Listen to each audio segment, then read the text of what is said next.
할렐루야. 우리 수요 2부 기도에 오신 모든 여러분들을 환영하고 축복합니다.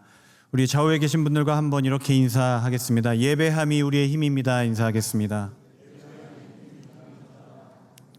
우리 찬양대가 찬양한 것처럼 만민들이 함께 모여 하나님 앞에 영원한 또 영광의 찬양 올려드릴 그날이 언젠가 우리에게 올 줄로 믿습니다. 얼마 전 외부에 집회가 있어서 경기도 쪽으로 운전을 하여서 갈 일이 생겼습니다. 열심히 설교 준비를 하고 이제 길을 나섰습니다. 그런데 문제가 한 가지 생겼습니다. 설교 준비를 할 때는 한 번도 생각나지 않았던 기가 막힌 영감과 깨달음들이 운전을 시작했는데 막 생각나기 시작한 겁니다. 설교자에게는 그런 날이 있습니다. 내가 설교를 쓰는 것이 아니라 하나님께서 마치 나에게 불러주시고 떨어뜨려 주셔서 그것을 내가 받아 적는 듯한 그런 영감의 날이 있었습니다. 그런데 하필 책상에 있었을 때가 아니라 제가 운전할 때 그런 일이 일어난 겁니다. 이런 말씀은 꼭 전해야 되겠다. 이건 꼭 기억해야겠다 생각이 들어서 적으려고 하는데 그래서 이런 마음으로 기도했습니다. 하나님, 제발 신호등에 걸리게 해주세요. 그런데 놀라운 일이 일어났습니다. 경기도까지 가는데 한 번도, 정말 신기하게도 그렇게 잘 걸리던 신호가 안 걸리고 그냥 쭉 계속 가는 거예요. 빨간불이다 하고 가까이 가면 파란불로 바뀌어가지고 또 가야 되고 이제 이거는 지금 한 이 묵상을 꼭 적어야겠다고 가면 또 파란불이고 해가지고 거의 서울을 벗어날 때쯤 드디어 기도하던 신호등에 걸리게 되었습니다. 그래서 이제 내가 생각하였던 것을 적어야겠다 생각하고 노트를 폈는데 여러분 생각이 날까요, 안 날까요? 내가 무슨 생각을 했는지 하나도 생각이 나지 않는 겁니다. 다만 하나만 보이는 거예요. 내 눈앞에 있는 빨간 신호등. 그래서 이렇게 적었습니다. 감사합니다, 빨간 신호등. 그거 하나 건졌습니다. 다시 운전을 하고 묵상을 하고 가면서 이런 생각이 들었습니다. 오늘 일어난 이 사건이 나에게 주시는 하나님의 메시지일 수 있겠다 생각이 들었습니다.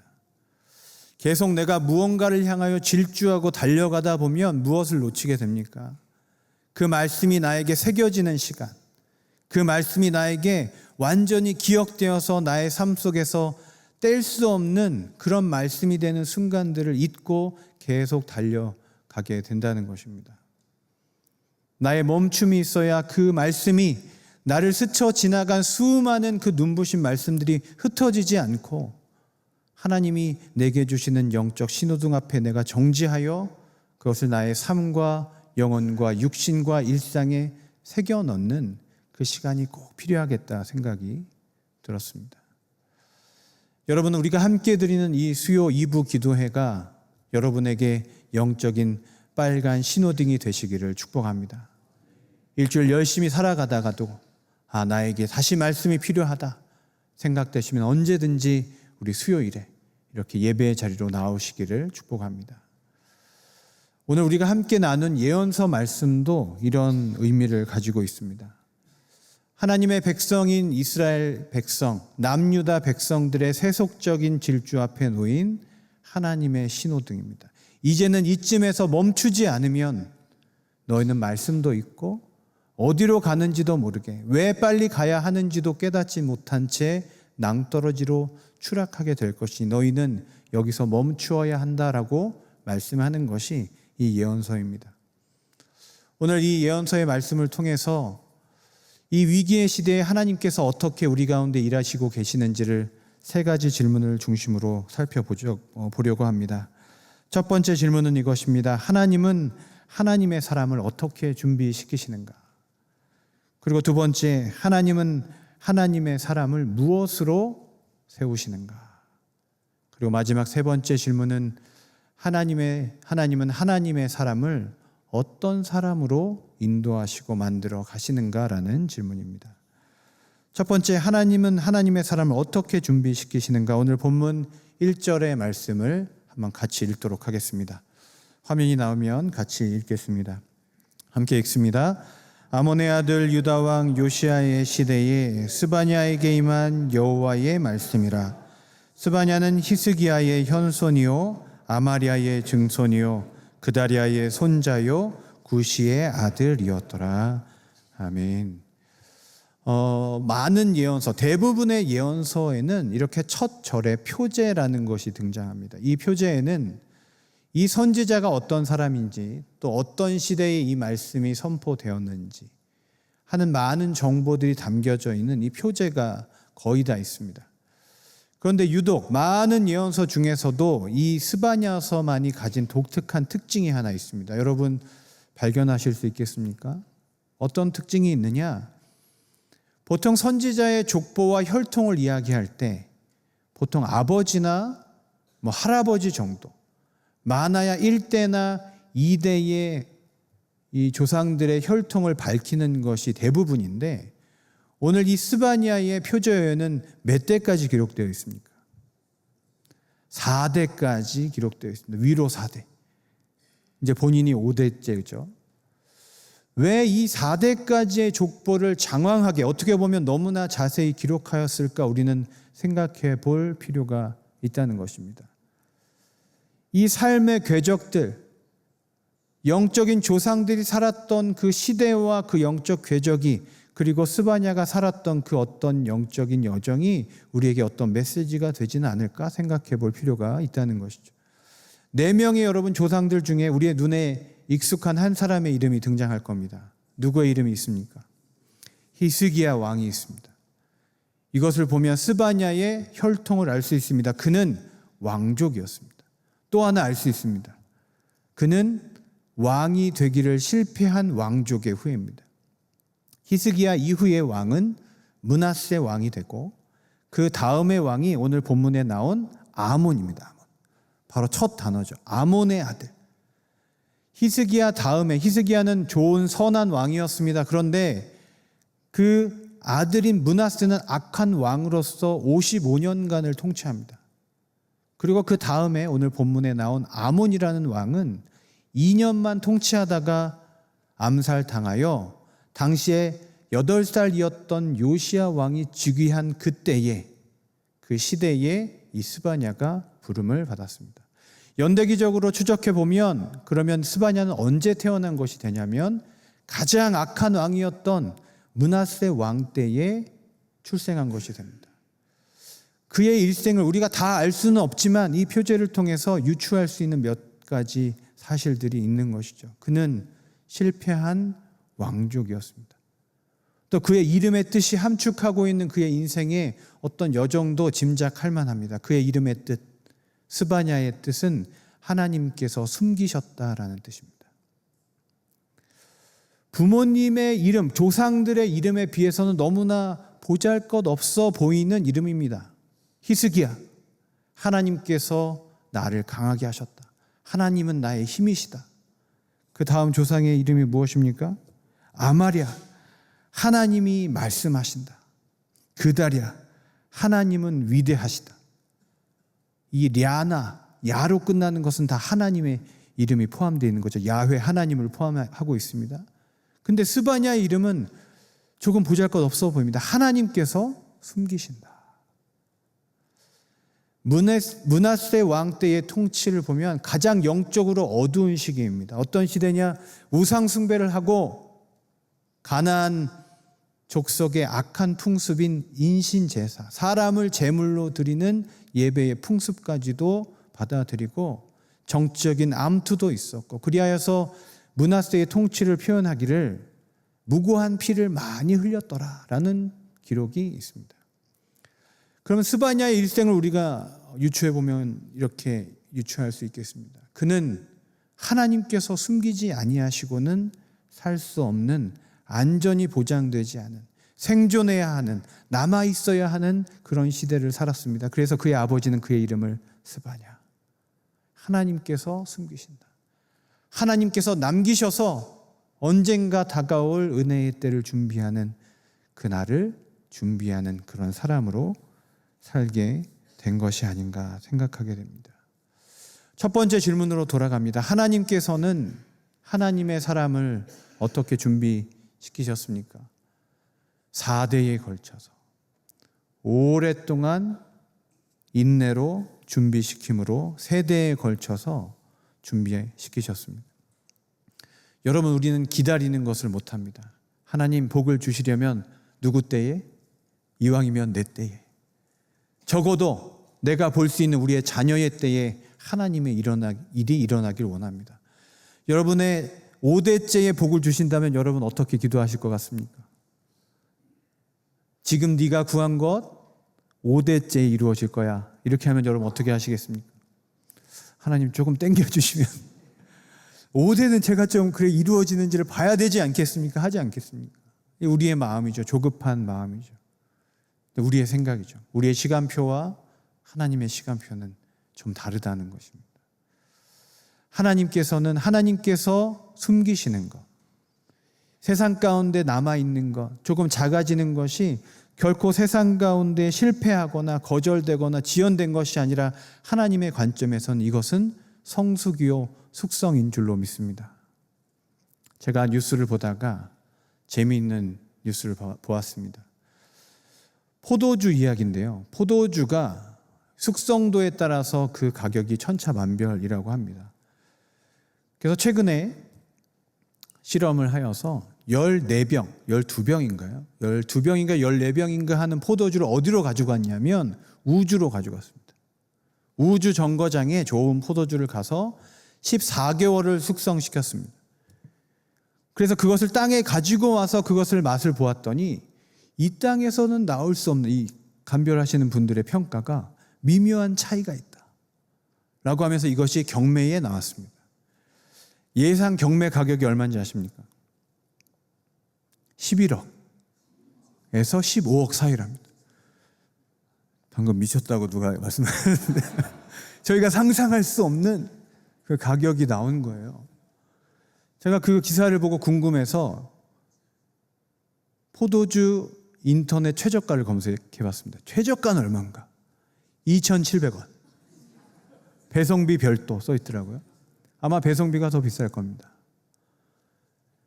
방금 대충 만든 포도주는 2,700원이지만 하나님의 시간에 하나님께서 따로 떼어서 숙성시킨 포도주, 그런 사람은 그 가치가 얼마일까 생각해 봅니다. 우주에서 숙성시킬 게 그럴 정도인데 하나님께서 만약 우리의 삶을 따로 떼어서 성숙시킨다면 여러분 그 사람의 가치는 얼마일까?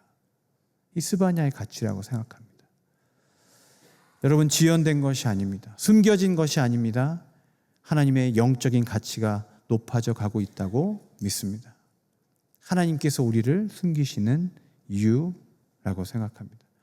첫 번째, 하나님께서 하나님의 사람을 어떻게 준비시키십니까? 오랜 시간, 천천히 하나님의 시간표 안에서 준비시키십니다. 두 번째 질문이 있습니다. 하나님은 무엇으로 하나님의 사람을 세우시는가? 오늘 1절 말씀을 다시 자세히 보면 이런 구절이 있습니다. 스바냐에게 임한, 요시야의 시대에 스바냐에게 임한 여호와의 말씀이니라. 오늘 말씀 그대로 띄워주시고 오늘 말씀을 자세히 보면 스바냐가 하나님의 사자로서 또 하나님의 사람으로서 사역하기에 좀 난점을 가진 약점이 몇 가지 있습니다. 첫 번째가 그의 아버지입니다. 그의 아버지의 이름이 뭐라고 기록되어 있습니까? 구시입니다. 구시. 조금 이상하지 않습니까? 나머지 3명의 이름은 다 하나님께서 강하시고 위대하시고 말씀하시는 그런 좋은 이름인데 구시는 보통 구스 사람, 에티오피아, 아프리카 종족을 뜻하는 그런 단어로 알려져 있습니다. 아마도 스바냐는 왕족의 혈통이었지만 그의 아버지는 아마도 조금 섞여 있거나 정통 왕조라고 볼 수 없는 무언가가 있었을 가능성이 높습니다. 그가 하나님의 말씀을 전하고 무언가를 할 때 이것이 이방인의 피가 섞여 있거나 이방인의 어떤 접촉한 흔적들이 그에게는 하나님의 일을 하는데 좀 방해가 되었을 가능성이 있습니다. 또 두 번째 약점이 무엇이냐? 그가 왕족이었던 것도 또한 그가 당한 어려움 중에 하나입니다. 그의 선포의 대상, 심판의 선포의 대상이 누구냐면 왕족들과 지도자들입니다. 여러분, 누군가를 비판하거나 그의 잘못을 지적할 때 나와 상관없는 공동체면 오히려 수월할 수 있습니다. 그러나 내가 그 안에 속한 사람이다. 내가 왕족인데, 내가 지도자인데, 그에 속한 사람인데 나의 친구를, 친척을, 이웃을 지적하고 그들에게 심판이 임할 것이라 말하는 것은 쉽지 않을 것입니다. 이런 난점들이 있었지만 스바냐가 스바냐 되게 하고 하나님의 사람이 되게 한 유일한 그 권위와 능력과 원천이 어디 있습니까? 하나님의 말씀에 있다는 겁니다. 여호와의 말씀이 스바냐에게 임하니라. 하나님의 말씀이 그에게 임하였을 때 그가 그런 말을 전할 수 있는 권위 그리고 능력, 그 원천이 그 말씀으로부터 흘러나왔다는 것입니다. 오늘 본문에 하나님의 말씀이 임한다라고 할 때 임한다가 히브리어로 하야라는 동사입니다. 하야. 그런데 이 동사가 어디에도 동일하게 쓰였냐면 하나님이 만물을 창조하실 때 빛이 있으라 하매 빛이 있었고 빛이 있으라 라고 한 이것도 하야 동사고요. 빛이 있었고 이것도 하야 동사입니다. 존재, 있었다, 존재하다, 그리고 동시에 창조적인 의미가 있습니다. 일어나다, 발생하다, 사건적인 의미가 있습니다. 그러니까 이 하야 동사, 하나님의 말씀이 임했다라는 이 단어 안에는 단순히 정보가 아니라 하나님께서 일하심의 창조적인 어떤 사건을 뜻합니다. 그래서 어떤 신학자는 하나님의 말씀은 정보가 아니라 사건이다 이렇게 표현하곤 합니다.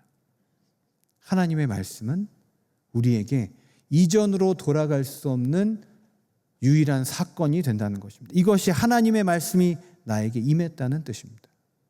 여러분, 그런 말들이 있을 겁니다. 나의 인생을, 오늘 하루를, 나의 일생을 되돌리기 어려운 결정적인 선포와 말들이 있다는 것입니다. 저에게도 그런 말들이 있었습니다. 8년 전에 2018년 12월에 제가 영락교회 부목사로서 면접을 보고 집으로 돌아가고 있는데 전화가 한 통 걸려왔습니다. 딱 보니까 영락교회. 이거 받아야 돼요? 안 받아야 돼요? 빨리 받아야 되죠. 빨리 받아야 되는데 저도 모르게 제가 내릴 역이 아닌데 내려버렸어요.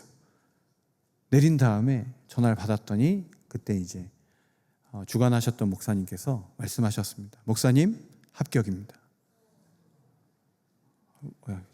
감동이 세상 몰려옵니다. 그때 제가 합격 소식을 듣고 아무도 없는데 허공을 향해서 인사했던 기억이 납니다. 감사합니다. 감사합니다. 아무도 없는데 감사합니다. 합격입니다. 이제 우리 함께 합시다. 언제까지 오시면 됩니다. 여러분, 짧은 말이죠. 그러나 여러분, 이건 정보를 넘어서는 사건입니다. 누구와 함께하고 이제 무엇을 할 것인가. 나는 이제 영락교회라는 신앙 공동체 안에서 동역하게 되는구나. 사건의 말들이 있습니다.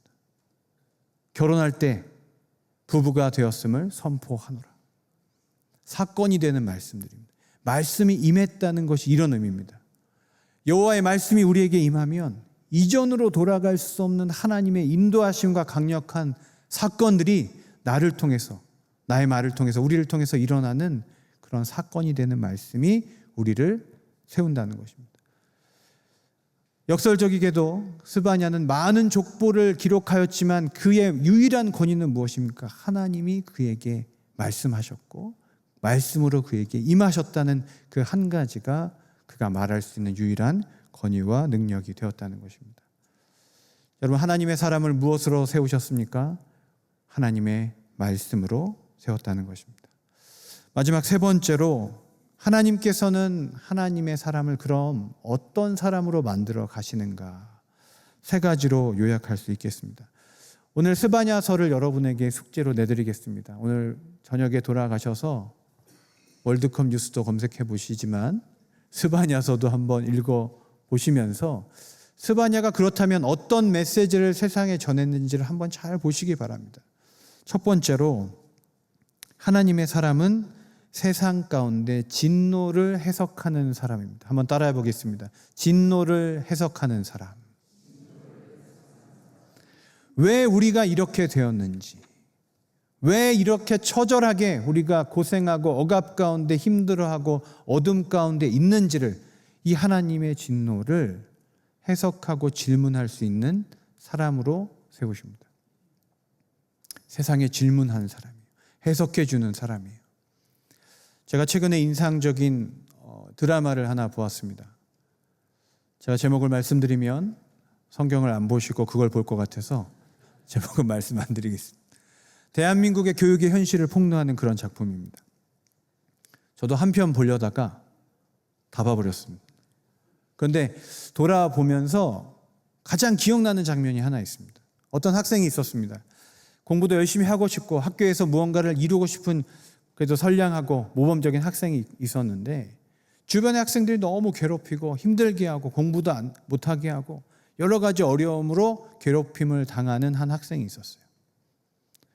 그런데 이제 암행어사와 같은 주인공이 나타나서 모든 것을 해결합니다. 평정합니다. 그 문제가 있었던 학생들이 그 선생님 앞에서 무릎 꿇고 이야기합니다. 선생님, 다시는 안 그러겠습니다. 죄송합니다. 잘못했습니다. 그랬더니 이 선생님이 이렇게 이야기합니다. 그 사과는 나한테 할 게 아니야. 누구한테? 그 친구한테. 그들 뒤에 있는 친구를 가리키면서 쟤한테 사과해. 그러니까 이 친구들이 지금 겁을 많이 먹은 상태니까 그 친구 앞에 엎드려서 무릎 꿇고 사과합니다. 누구야, 우리가 잘못했다. 미안하다. 그러니까 이 친구가 당황했죠. 얘들아, 괜찮아. 나 괜찮아. 일어나 괜찮아. 그때 이 주인공이 그 학생한테 다시 질문합니다. 누구야? 너 진짜 괜찮아? 그 순간 이 친구가 말을 멈추고 눈물을 흘리기 시작합니다. 왜요? 괜찮지 않았거든요. 한 번도 이 학교에서 괜찮은 적이 없었거든요. 그런데 그렇게 물어주는 사람이 없었고, 그렇게 괜찮지 않다고 정리해주는 사람도 없어서 그냥 이렇게 사는 것이 괜찮다고 여기며 그렇게 견디고 있었던 것이죠. 그렇게 통곡하며 그 에피소드는 끝이 나게 됩니다. 여러분, 이 시대에 복음의 진리와 하나님의 말씀을 맡은 자들의 사명이 여기 있습니다. 나 자신과 세상에게 질문을 던지고 해석을 해야 됩니다. 진짜 괜찮은가? 하나님, 저 진짜 괜찮습니까? 이대로 살아도 진짜로 괜찮습니까? 우리의 자녀들과 이 시대가 이렇게 흘러가는데 이렇게 흘러가도 진짜 괜찮습니까? 라고 물을 수 있는 사람. 스바냐 같이 하나님의 말씀이 임한 사람은 이렇게 이 땅에 임한 하나님의 진노와 어둠에 대해서 질문하고 해석할 수 있는 사람으로 하나님이 세우신다는 것입니다. 또 하나님께서 이 사람을 어떤 사람으로 세우시냐? 두 번째로 한번 따라해 보겠습니다. 하나님의 사람은 심판을 선포하는 사람입니다. 오늘 1장 12절에 한번 화면에 띄워주시면 이 구절 가운데 스바냐가 살았던 시대를 대표하는 그들의 말 중에 그 시대를 대표하는 말과 문장이 있습니다. 한번 읽으시면서 어느 부분인지를 생각해 보십시오. 12절 함께 읽습니다. 그때에 내가 예루살렘에서 찌꺼기같이 가라앉아서 마음속에 스스로 이르기를 여호와께서는 복도 내리지 아니하시며 화도 내리지 아니하시리라 하는 자를 등불로 두루 찾아 벌하리니. 이 시대를 대변하는 그들의 말을 직접 인용한 게 있어요. 무엇입니까? 여호와께서는 복도 내리지 아니하시며 화도 내리지 아니하시리라. 그 시대를 풍미하는 시대의 철학과 문화가 뭐였냐면 하나님 없다. 하나님 없어. 복이 어딨어. 다 자기 능력과 부모의 청취와 혈통에 따라 가는 거지. 여호와는 복도 내리지 아니하시며 또 뭐도 안 내리셔요? 화도 내리지 아니하시며. 잘못해도 괜찮던데? 잘 살던데? 다 책임지지 않던데? 라는 어둠의 시대를 살아가는 것입니다. 마지막 시대죠. 하나님의 말씀이 그들을 멈추지 않고는 하나님의 불이 임할 수밖에 없는 시대를 사는 겁니다. 이 시대에 있어서 가장 큰 어려움은 자신의 잘못을 인정하는 것이 아닌가 생각해 봅니다.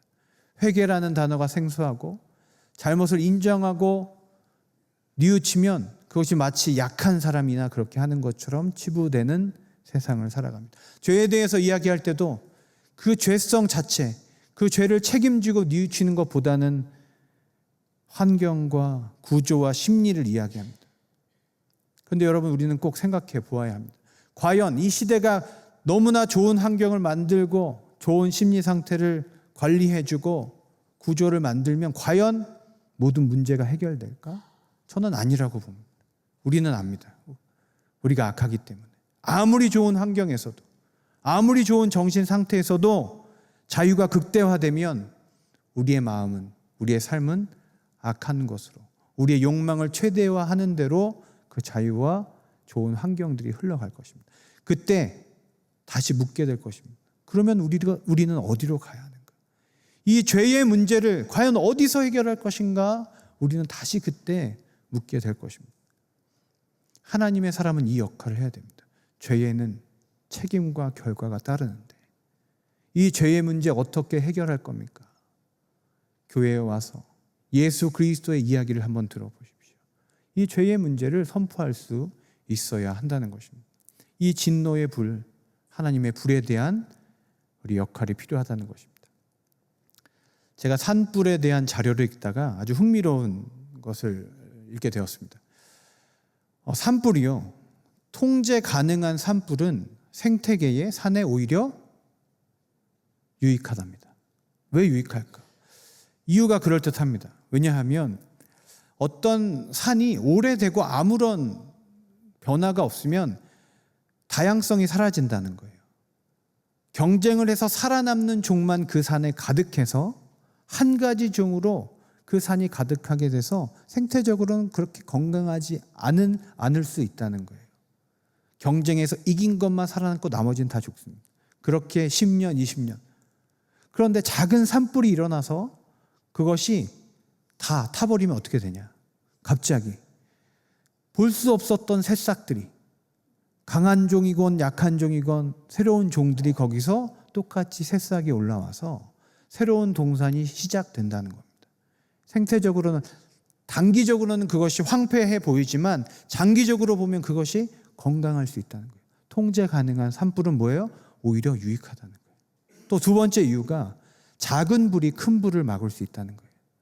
작게 그렇게 불이 나면 퇴적되었던 것들이 타버리고 사라지면서 큰 불을 막을 수 있습니다. 그러나 몇백 년, 몇천 년 동안 만약 무언가가 쌓여 있으면 한번 불이 나면 걷잡을 수 없는 불이 되어서 다 사라지게 된다는 것이죠.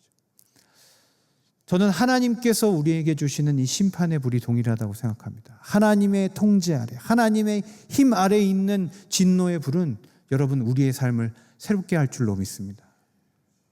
새로운 영적인 소망과 새싹들이 우리 안에서 다시 피어오르게 된다는 거예요.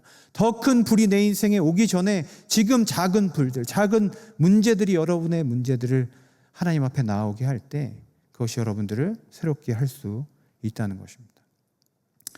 마지막 세 번째로 하나님의 사람을 어떤 사람이 되게 하는가 따라해 보겠습니다. 하나님의 사람은 회복을 약속하는 사람입니다.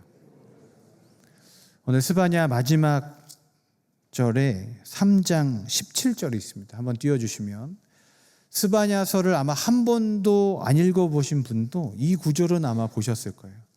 너의 하나님 여호와가 라고 시작하는 노래가 너무 유명해서 이거 한 번씩 다 들어보셨을 거예요. 한번 이 가사를 음미하면서, 이 말씀을 음미하면서 같이 읽겠습니다. 시작.